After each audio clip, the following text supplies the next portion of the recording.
aqui é minha primeira collab, estou muito feliz. Puta, é sua primeira collab? Que responsabilidade. Olha isso aqui, gente. Não era pra ser assim.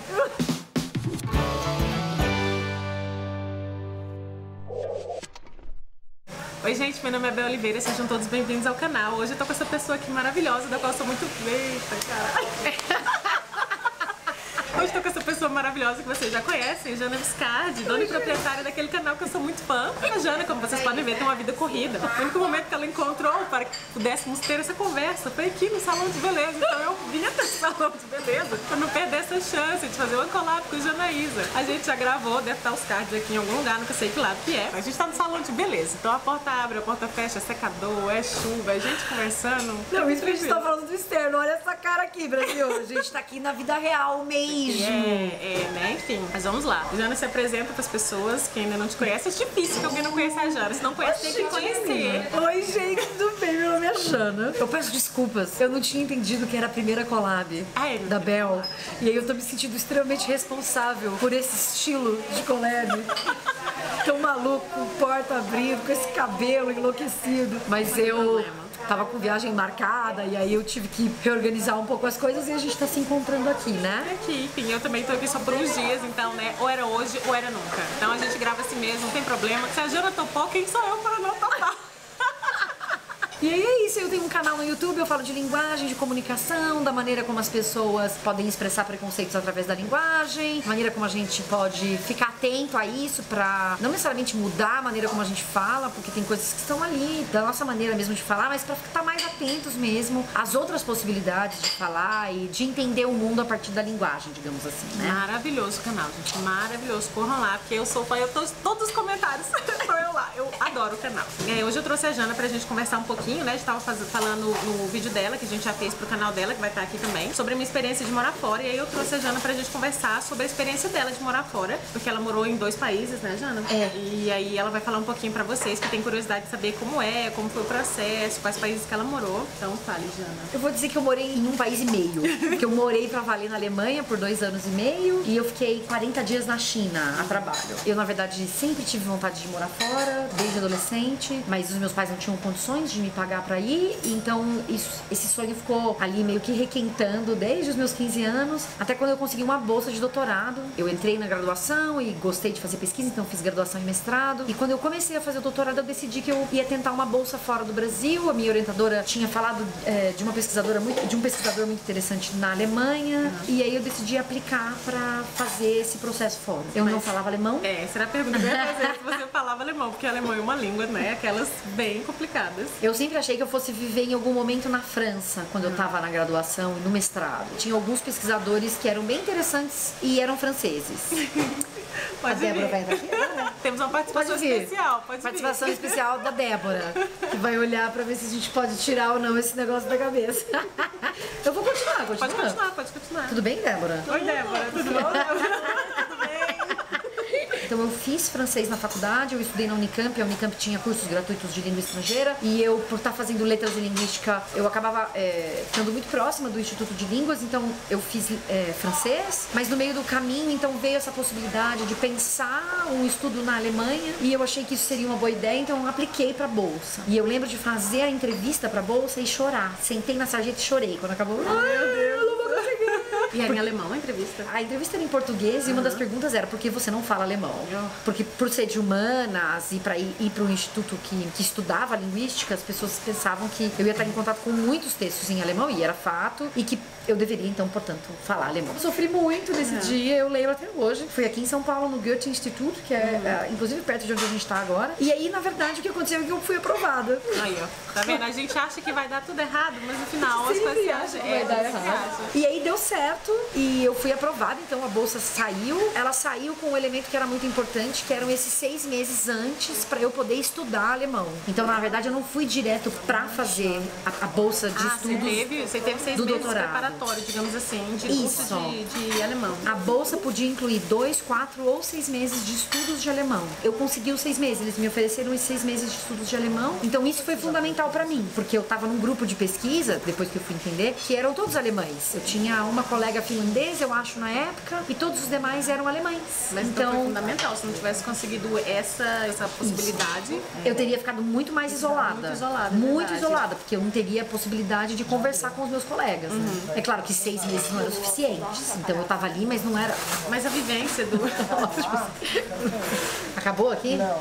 Então eu fiz o curso de alemão por 6 meses, e esse curso ele foi um diferencial muito significativo pra mim, porque se eu não falava alemão, se eu tivesse chegado na Alemanha direto pra fazer o doutorado sem falar uma palavra, eu teria perdido muitas nuances, não só da cultura, mas justamente da interação com os meus colegas de doutorado mesmo, né? Que estavam dispostos a conversar comigo, mas que é isso, nem sempre você tem tempo pra de falar, ficar pra ficar traduzindo tudo, toda hora falando só em inglês. Então as pessoas começavam as conversas em inglês, mas eu era a única estrangeira, então elas rapidamente migravam para alemão. Exatamente. Então se eu não tivesse me dedicado a estudar a língua e não tivesse tido esse suporte, né? Isso é um grande privilégio para poder estudar a língua, eu teria, eu acho que penado muito mais. Eu, por exemplo, quando tô na Suíça, eu não falo alemão, mas eu falo inglês, mas é assim, a mesma coisa. A gente tá num grupo pequeno, as pessoas continuam falando inglês, mas ao ponto que vai chegando gente, eles vão mudando e eu vou ficando de fora. Mas assim, eu acho que do momento que eu decidi morar lá de vez, eu tenho que aprender a língua. Porque quando você muda, na minha opinião, você tem que aprender o idioma. Senão não tem como se adaptar, não tem como você sobreviver num país esperando que as pessoas falem a sua língua, né? É. Eu acho que é meio fora de senso a gente fazer isso, né? Eu acho que isso pra mim foi um elemento muito significativo, assim, quando eu mudei pra Alemanha, eu sabia que era uma língua difícil, eu sabia que seria um grande desafio, mas ao mesmo tempo eu tava bem entusiasmada com essa ideia, eu tive momentos assim que eu falei, meu Deus, eu tô cansada, eu não quero mais. Mas pra mim era muito importante aprender a língua, porque eu queria aprender justamente, aprender as nuances mesmo culturais, e pra mim era uma forma de respeito também, aquelas pessoas que estavam me recebendo naquele país. Então eu recebi uma bolsa de estudos, que era uma bolsa de estudos que era em parte fornecida pelo governo alemão, e aí eu tava ali, e se eu não me debruçasse sobre a língua, é claro, por exemplo, se eu não tivesse conseguido aprender, apesar de todos os meus esforços, seria uma outra história. Mas a minha questão era realmente me dedicar para aprender. Para aprender, claro. Então, no primeiro ano, os 6 meses foram só de estudo de língua, e depois eu fui já pra universidade, era até uma outra cidade, e aí eu penei muito, porque eu não conseguia entender direito o que as pessoas estavam falando, claro que não foi suficiente, então eu precisei de muito tempo pra aprender a mesma língua. Eu fiquei 2 anos e meio lá. Foi no segundo ano que eu vi que eu realmente estava integrada. Eu entendi o que os meus colegas estavam fazendo de piada dentro do laboratório, eu conseguia conversar realmente sobre... É maravilhoso, né? Quando a gente consegue essas pequenas vitórias, assim. Eu acho que pra você aprender, eu pelo menos, quando eu entendi que eu sabia falar uma língua e entender, foi quando eu aprendi as piadas. Quando você entende uma piada, você... Isso. Não, agora eu entendi uma piada. Então, realmente, eu tô... E eu tinha colegas muito amados, assim, eles eram muito generosos comigo. Então, conforme eu fui entendendo e eu conseguia ler bastante coisa em alemão, eles começaram a me dar livros. E eram todos livros, assim, com expressões idiomáticas, com piadinhas, coisas muito características do alemão. E aí eles me passavam as músicas que eram, tipo, sei lá, o sertanejo daqui, ou música de raiz daqui, pra eu justamente conhecer as músicas que faziam parte, por exemplo, das brincadeiras ou das piadas. Então tudo isso era muito significativo pra mim. Então eu acho que teve uma troca muito importante, porque eu me coloquei disposta, apesar dos meus desafios e do meu sofrimento que às vezes aparecia, eu me coloquei disposta pra aquela cultura. É claro, por não ser uma mulher negra, eu sei que os meus enfrentamentos eram outros. Sim, claro. Então eu não vivi o racismo, por exemplo. Eu tive um episódio quando eu ainda morava na primeira cidade, em Mannheim, que um cara, ele achava que eu era prostituta. Quando ele viu que eu era brasileira, ele já assumiu que eu era prostituta, então ele queria me levar pra casa dele. Era uma situação toda muito esquisita que eu fui driblando ali naquele momento, mas a princípio foram poucos os episódios desse tipo que eu tive. Então, por conta disso e por conta dessa história toda, eu me senti muito acolhida. Então, tinha momentos que eu tava muito cansada, que eu queria estar entre os meus, digamos assim, mas eu me senti muito acolhida. Então, quando eu vim embora, eu chorei muito, porque eu queria continuar vivendo na Alemanha. Você morou em duas cidades, mais de uma cidade? Eu morei em Mannheim pra fazer o curso e depois em Freiburg, que era onde estava a universidade mesmo. Essa experiência foi assim, eu gostei muito. E quando me perguntam, às vezes no canal, se vocês querem que eu faça, eu até esqueço de fazer vídeo sobre isso, as pessoas perguntam, o que você acha? Você acha que eu devo ir? Eu falei, olha, como você falou, né? Acho que dá pra pautar a experiência dos outros. Uma experiência, exatamente, nem positiva nem negativa, né? É isso. A minha experiência foi muito boa, mas porque eu tive todo o suporte. Eu consegui uma bolsa de estudos, então eu fui recebendo uma bolsa, eu tinha convênio médico, eles me ajudaram a tirar o visto, eu tinha toda uma estrutura no entorno. Então, eu sei que a minha experiência foi boa porque tinha isso. Eu tive elementos muito delicados, eu tive uma discussão com o meu orientador que transformou o final da minha estadia na Alemanha transformou de forma muito negativa. Foi muito difícil pra mim, mas ainda assim foi uma experiência muito valiosa. Então eu avalio de maneira muito positiva e gostei muito. Mas considerando de novo todos esses elementos, eu não sei se eu tivesse ido de outro jeito, se eu teria gostado tanto. Se eu não tivesse estado na universidade, por exemplo, que é um ambiente que eu gosto muito, se teria sido pra mim tão prazeroso. Eu entendo a curiosidade das pessoas quando perguntam o que a gente acha, mas é aquilo que a gente já falou. Não dá pra você dizer, que lá é maravilhoso, porque tem gente que acha o lugar que eu moro maravilhoso, tem gente que acha o lugar que eu moro péssimo, e assim, cada pessoa vive uma coisa diferente, e a gente pode só dar, talvez, o caminho das pedras, né? Dizer o que eu fiz, mas pode ser também que quando você faça o que eu fiz, não funcione, como funcionou pra mim. Isso, tem as histórias que viveu antes, né? Amém. E eu sei que eu gosto dessa experiência de morar fora e de viver o diferente. Então, a gente tava falando, né, que eu tive duas experiências. Quando eu fui à China, eu já fui num contexto completamente diferente. Eu fui a trabalho, eu morei em Pequim 30 dias pra fazer um curso de mandarim, pra visitar umas universidades. Dentro desse trabalho que eu fui desenvolver lá, era como relações internacionais, então eu tava visitando instituições. Eu visitei umas fábricas, depois eu fui pra Xangai pra fazer essa mesma coisa. Quando eu cheguei, eu tive muito medo, mas eu gosto muito do diferente. Eu acho muito legal. É preciso também que a gente esteja aberto, né? Porque tem gente que quer, eu acho, mas tem muito medo e prefere não arriscar. Eu já sou assim. Se é pra ir, a gente vai, né? Lógico que pode dar errado, mas não perco a oportunidade porque tenho medo de ir. Isso. Não sei se você é assim também. Também. Então, por exemplo, quando eu fui pra China, é claro, eu sabia que eu tava lá por um tempo delimitado, da mesma maneira quando eu fui pra Alemanha, eu sabia que eu ia ficar 2 anos e meio, mas eu lembro que eu cheguei no aeroporto em Pequim e eu já estudava mandarim, então eu falava bem básico o mandarim. Eu não conseguia entender tudo que tava nas placas. Imagino, né? As placas em mandarim, é muito difícil você aprender os ideogramas, demora, né? Estão olhando o meu cabelo pra ver se está tudo bem ou não. E no primeiro dia, então, quando eu cheguei, 40 horas de viagem, muito cansativo, quando eu cheguei, eu falei, meu Deus, o que eu tô fazendo aqui? Aonde eu tava com a cabeça que eu disse pro meu chefe, sim, eu vou, eu topo, vai dar certo. Então, eu cheguei no hotel, eu fiquei no hotel por conta do trabalho e tal, e eu deitei na cama, dormi, porque tava muito cansada, e meio que não queria sair do quarto, assim. Eu falei, vou ficar aqui, eu não vou nem comer. Mas quando eu acordei, já foi diferente. Eu falei, foi só isso inicial, né? Eu já tô aqui, agora vamos. Então, eu pegava metrô sozinha, me virava, e não tinha celular pra ficar no 4G o tempo inteiro. Era mais assim, pra precisar fazer uma ligação. Então, o que eu sabia, eu sabia. Então, eu já estudei o que poderia ter na placa, e eu tava sempre com dicionários na mão. Mas eu gosto dessa coisa aventureira. Isso me agrada muito. Então, foi também uma experiência incrível que eu amei por conta disso, porque eu gosto. Quando você foi pra China, você já tinha voltado da Alemanha pro... Já. Eu fui pra Alemanha em 2007 e fiquei na Alemanha até 2010. E eu fui pra China em 2015. Eu já tinha acabado o doutorado. 2015? Não, mentira, 2013. Sei lá, 2013, é isso. Eu terminei o doutorado no Brasil porque eu fiz um sanduíche, né? Então era uma parte do doutorado fora. E quando eu terminei o doutorado, eu tava morando em Salvador e aí eu fui contratada pelo Senai e foi através do Senai que eu fui pra China. E aí eu fiquei lá, 40 dias. Mas sozinha já, não sei ninguém. Sozinha. Eu fui sozinha pra fazer esses contatos lá sozinha, então fui me virar. Já tava matriculada nessa formação de mandarim intensivo, nesse curso lá. Então fiz tudo sozinha. E foi muito interessante porque, por mais que você tenha mais estrangeiros em Pequim e na universidade onde eu tava também, porque é muita gente querendo estudar mandarim, né? Então eu mandarim para estrangeiros, mas na cidade, nas ruas, eu era muitas vezes a única ocidental. Então as pessoas queriam tirar foto, as pessoas queriam vir perto, queriam pegar, e era uma experiência muito curiosa, porque isso eu nunca tinha vivido, uma experiência como essa. Então, às vezes eu tava no metrô, o metrô completamente lotado no horário do rush para voltar para casa, e aí às vezes eu vi uma pessoa fazendo assim. Uma fotinha discreta, sério, olha, deve ser bem...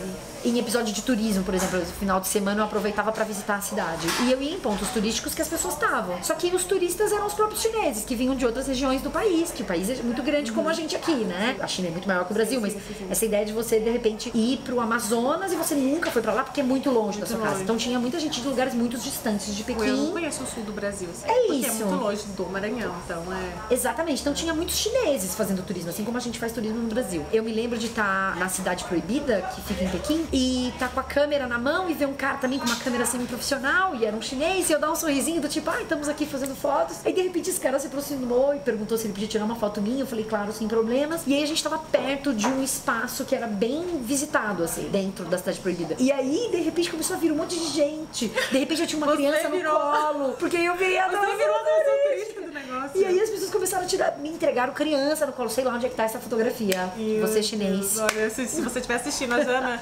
oi, manda foto. Depois eu tava a trabalho, meu marido foi de férias e aí ficou alguns dias comigo lá enquanto eu tava trabalhando. E ele também, quando ele visitava a cidade, eu não tava com ele, ele tava sozinho, as pessoas queriam tirar foto dele. Também atração. Era. Nossa, que interessante. E dessas experiências, assim, o que você acha que foi melhor e pior? Qual o balanço, assim? Ou que conselhos você pode dar pra quem gostaria de ir? Eu acho que pra morar fora, você tem que estar disponível pra deixar de lado muitas coisas que são características do afeto de você estar no seu país. Desde a comida, que tem muitas pessoas que sentem muita falta e reclamam muito, porque só pra comer. Só tá aqui pra comer, né, Bel? As pessoas, eu vejo que as pessoas, elas esquecem que é o dia a dia que faz a diferença na vida da gente. Isso fica muito explícito quando você mora fora. Essa pequenez do dia a dia, que parece irrelevante, ela é muito significativa. É verdade. Então, se você não se desprender disso que te torna sólido naquele país, no cotidiano, você vai ter muita dificuldade de viver naquele outro país. Você vai reclamar só. Exatamente. E a experiência vai ser, então, cada vez mais solitária, porque você não vai conseguir se integrar àquela cultura. Cada pessoa vai ter uma experiência, como a Bel falou aqui, ela tem uma experiência que vai ser realmente muito diversa da minha, porque ela é uma mulher negra vivendo num país que é racista. Vão ser experiências muito diversas. Então, isso tem que entrar na conta de como que é esse dia a dia, porque o racismo, ele vai te atacar no dia a dia, não é um episódio. Não é um episódio isolado, exatamente, todos os dias, né? Todos os dias. Então eu acho que a pessoa tem que estar disponível nesse sentido e a gente precisa então meio que, não sei se tem uma preparação que seja possível, mas é um jeito de pensar, assim, falar, olha, eu sei que é possível que eu sinta muita falta do arroz e feijão, como é que eu vou lidar com isso? Você vai experimentar isso no dia a dia mesmo, disponível, porque as pessoas não vão ser como você quer que elas sejam, porque você não tá no seu país, e aí você reclama com um amigo porque o outro é chato, mas você tem um pra reclamar que pensa como você. Quando você tá num país diferente, não é assim. As pessoas têm maneiras diferentes de ser e a cultura carrega isso muito forte. Quando eu morei na Alemanha, as pessoas falavam, mas os alemães são frios. Eu não acho que eles são frios, eles são diferentes de mim. São diferentes da minha cultura. Exatamente. E eu tenho grandes amigas, por exemplo, na Alemanha, de quem eu sinto muita falta e que são super calorosas. Portanto, eu as amo como elas são e maravilhosas. A gente só tem que ter muita ciência de que ninguém é igual a gente, né? Assim, a nossa cultura... Tudo isso é maravilhoso. A nossa cultura, o jeito de ser do brasileiro não se encontra em nenhum outro lugar. Provavelmente como eles achem que o povo deles só se encontra naquele cada lugar. cultura é única. Eu acho que não dá pra você fazer comparativos valorosos entre culturas, do tipo, essa é melhor, essa é pior. Elas são diferentes, simplesmente. Exatamente. Se você começa a fazer essa coisa qualitativa, de valor, esse julgamento de valor, você entra num limbo, porque se você tá com saudade do seu país, tudo que você pensa do seu país vai ser muito melhor de qualquer outro. Exatamente. Então isso não é saudável. Se você quer morar fora, não romantize a experiência e esteja aberto pra experiência, porque vai ter coisa ruim mesmo, assim como tem no seu país, e vai ter coisa muito boa, como tem no seu país. Muito bem, Jana. Muito obrigada, maravilhosa. Adorei. Vocês desculpem, viu, gente? Fazer a collab nessa condição. Maravilhosa. Né, Débora? A Débora tá participando também. Aqui somos um trio nesse vídeo de hoje. E é isso, gente. Espero que vocês tenham gostado desse vídeo. O canal da Jana daqui embaixo. Passem lá. Passem no Instagram também. Vou colocar a cara da Jana em algum lugar aqui, ó. Nunca sei onde é, mas ela vai estar aqui ao lado. É assim que eu termino esse vídeo. Maravilhosa. E tem um rapazinho ali rindo da gente também. Que a gente tá vendo essa cobertura. Eu tô de olho em você.